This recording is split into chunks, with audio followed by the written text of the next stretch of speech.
Hello everybody and welcome back to Insider's Guide.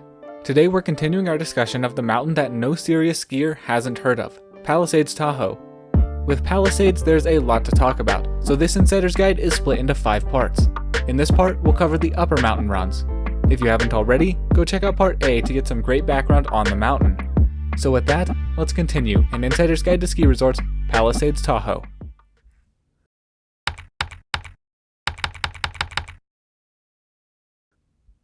We're now going to take a brief break from all the extreme terrain to talk about the gentler slopes found in High Camp and Gold Coast. While Palisades Tahoe in general isn't really a resort I'd recommend to beginners and intermediates, there is still plenty of terrain for lower abilities concentrated primarily in this part of the mountain. The brilliance of High Camp and Gold Coast lies in part in fact that legendary zones like Mainline Pocket and the Palisades remain fully visible from these more approachable zones. Let's switch over to an inset map that offers a better perspective of this area. Just a small fun fact before we dive into High Camp. There actually used to be an intermediate way down Broken Arrow called Malibu, which you can see on several older versions of the map. Now, High Camp is Palisades Tahoe's premier beginner area and consists of 4 lifts: Big Blue, Belmont, Mountain Meadow, and Bailey's Beach.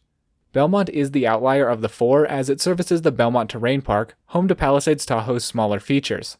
Mountain Meadow and Bailey's Beach essentially serve different parts of the same bowl, and this is where I'd recommend starting after you progress from the Bunny Hill. All of the terrain served by the aforementioned lifts is accessible and lappable via Big Blue. However, you'll have to merge onto the top half of Mountain Run, which is a narrow catwalk. I'd recommend just sticking to the fixed grip lifts if you're a true beginner. Note that this ridge is skiable in the direction from Big Blue all the way down to High Camp, but it's very flat, so try to keep your speed up. While not labeled on the map, it's called Bailey's. Outside of the immediate High Camp area, Big Blue also services a handful of greens on the looker's left of the lift, but beware that they all flow onto Lower Yellow, which can be quite crowded. These runs should only be attempted after you're confident on the High Camp greens. One pod to the looker's left, the Gold Coast Express is probably the best pod on the mountain for low intermediates. Due to that, the lift gets absolutely swamped at peak times. As such, I try to avoid riding Gold Coast on busy days if possible. All of its trails are quite similar, short groomers with a few fun rollers here and there. The one exception is the Gold Coast Run, which services the largest terrain park features you can find at Palisades. The Mora is a really flat road that takes you to the top terminal of the Big Blue lift. It's basically just the upper part of Bailey's.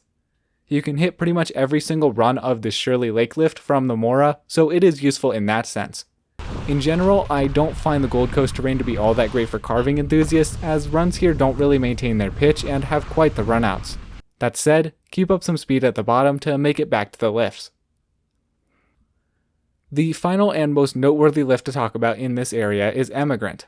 At first glance, it looks somewhat unassuming, but it's home to some truly fantastic intermediate and expert terrain with some excellent lake views in the background. The main 2 runs here are Emigrant Face and Monument Ridge. Emigrant Face is your classic wide open bowl and usually develops some sizable moguls, while Monument is almost always groomed and offers the easiest way down in the pod. The runs and lift are less busy than Gold Coast, so I much prefer Emigrant as a whole. Let's now cut back to the main trail map to talk about a few other runs off Emigrant that the inset map doesn't depict. To get to the Blues, you'll take a left off the lift, but if you exit right, you'll be able to access the funnel. It is a steep, wide open bowl that's usually home to great snow and ranges in difficulty across its width based on what line you take. The skier's right side is more mellow, while the skier's left is significantly steeper. This permanently closed area here is known as the roof, and while it might look tempting, absolutely do not duck the rope to ski it. It's closed for a reason. Let's briefly cut to the backside trail map to show a handful of other trails that Emigrant services that don't appear on the others. This backside run is essentially a road that takes you right into the heart of the Granite Chief pod. High Traverse is the area right next to the roof that is still sanctioned by the resort and requires a very steep drop-in. People usually overlook this run, leaving it with fair snow quality. We'll talk more about Granite Chief in the next part, but for now, this is the most convenient way to access it and the majority of its trails. Okay, let's cut back to the main trail map and finally talk about the most infamous zone Emigrant services, Mainline Pocket. This is a massive zone home to so many different chutes, cliff drops, and straight lines. Because of its high elevation, Mainline Pocket is usually one of the first extreme zones to open up in the early season. In such times, the Emigrant lift will not be spinning, so you'll have to take an arduous boot pack from the top of Gold Coast. I'll leave it to you to decide whether or not this is worth it, but for many, it will be. When the Emigrant lift is spinning though, accessing mainline is very easy, only requiring a brief walk to reach. Coverage plays a huge factor in the difficulty of lines here. In the early season, pretty much every line will require a mandatory drop. Once the base builds up, Steep Line and Splitter are the only runs that don't require a drop, just some straight lining. If mainline is too gnarly for you, then I'd recommend Gold Coast Ridge, which is a wide open bowl with the same excellent snow quality found in mainline, but virtually none of the exposure. Either way, this is a must-hit zone. Alright, it's finally time for the most iconic lift of the upper mountain, Siberia. Siberia offers several high alpine terrain options for anyone intermediate and above. You get some really nice groomers, wide open bowls, and some insane height 2 chutes that we'll discuss shortly. It's also one of the more reliable upper mountain lifts, although, just like the others, it's prone to storm closures. The easiest way down from the top is via Ridge Run, which is a moderately pitched road that you can take down to either Killies or Gold Coast. It's important to note that you won't be able to reach the Mora from Ridge Run without some significant uphill catwalking, so I generally recommend just skiing down to Gold Coast first. Siberia Ridge is the wide open bowl accessed off Ridge Run. I don't really understand why this is rated single black. It has a very steep drop-in, several rocks, and even a few sizable cliffs you can huck. I'd really only recommend this run for experts. Lookers left of the Siberia top terminal is the marquee run, Siberia Bowl. The resort does typically groom a strip directly adjacent to the lift line, which covers the steepest part of the bowl. As you continue to traverse skiers right, the bowl gets less steep, but is ungroomed. On days when the Palisades are open, I'd recommend staying as close to the lift line as possible to avoid potential collisions. People often straight line these chutes and fly into the Siberia Bowl at high speed. We'll circle back to those in a minute. Below Siberia Bowl, there are a bunch of these little offshoots and gullies that bring you back to the lift. Most are groomed, with the notable exception being the Siberia lift line. These are all really fun and have some nice rollers, although I do often like taking the lift line if I'm in a hurry since it's much more direct. To get back to Siberia, take the trail skiers left of the Gold Coast bottom terminal and follow that all the way back down to the lift. As we mentioned earlier when discussing the high camp terrain, this part gets extremely flat and congested, so try to retain as much of your speed as possible. Note that while you can get to Emigrant from Siberia if you cut skiers left early enough, you'll likely have to do a bit of sidestepping to reach the bottom terminal of Emigrant. I find this worth it on busy days. Alright, let's get to what most of you watching this part of the guide have been waiting for. By far the most iconic zone found off the Siberia lift are the Palisades, which are the chutes that inspired the resort's new name. In all honesty, Siberia's directly lappable runs are good, but these chutes are what really set the pod apart from others at the resort. The Palisades is truly one of the most exceptional pieces of terrain in the entire country. However, not all runs here are created equal. To access this zone, you'll ski the ridge that overlooks Siberia Bowl to get to the start of the hike. The hike takes around 15 minutes, and while a backpack could be helpful, most opt not to use one for this hike. It's moderately pitched, with the only exception being the very end, where you have to climb over a steep rock that requires some careful footing. There is an alternative, less direct approach that winds around the peak and brings you to National Chute. However, if you're trying to do any of the lines between Chimney and Extra, I'd recommend just doing the rock scramble. The panoramic views of the lake and surrounding mountains you'll get from the top of Palisades Peak is excellent, so be sure to soak it in before dropping into the line of your choosing. Before we talk about the Palisades themselves, let's take a quick look at Kitchen Wall, formerly known as Upper Sun Bowl. Kitchen Wall is a very steep bowl area that offers a ton of variety. Most lines down just involve some very steep turns, however there are several sizable cliffs and chutes you can find across the bowl. For some really gnarly lines, cut skiers right towards the boundary, you won't be disappointed. As you might infer, Kitchen Wall flows into Sun Bowl, bringing you down to the headwall lift.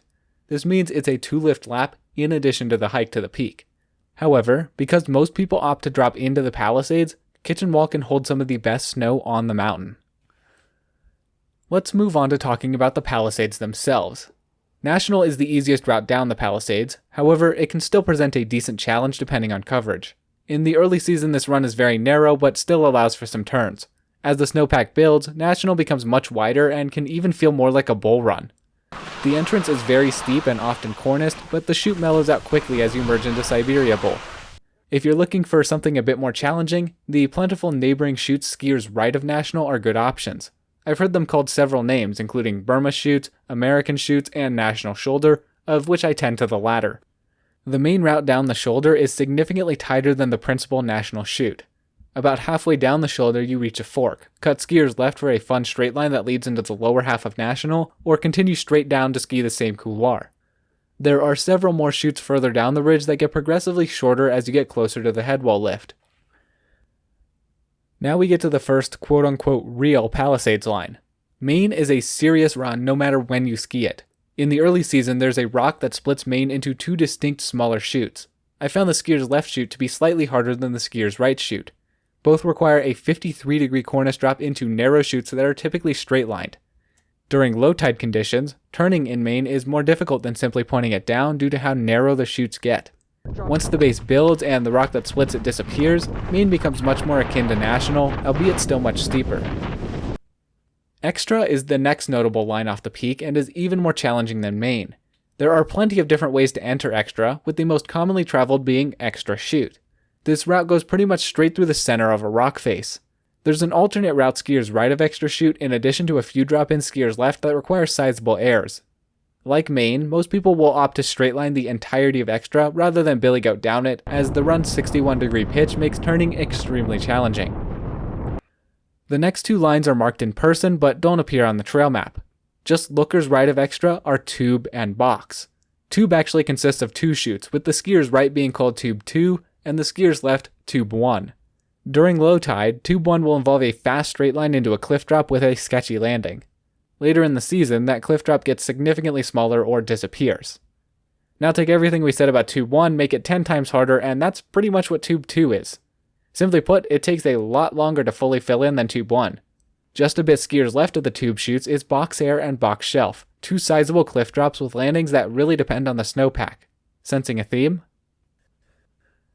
And now we get to one of the most ridiculous inbound zones in the world, Chimney.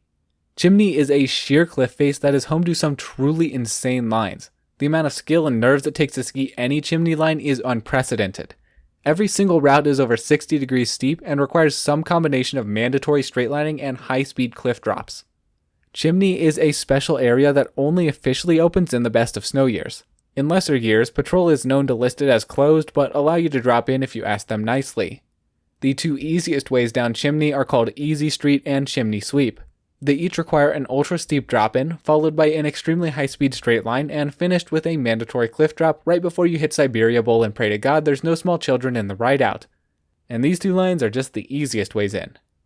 There are some other lines within Chimney that are so insane, only a single person has ever attempted them. If you're interested in said lines, go watch Walls of Freedom. It's one of the best ski movies ever made. One last thing of note about all of the Palisades. Once you clear the line of your choosing, be very careful not to get thrown off by the traverse tracks in the bowl.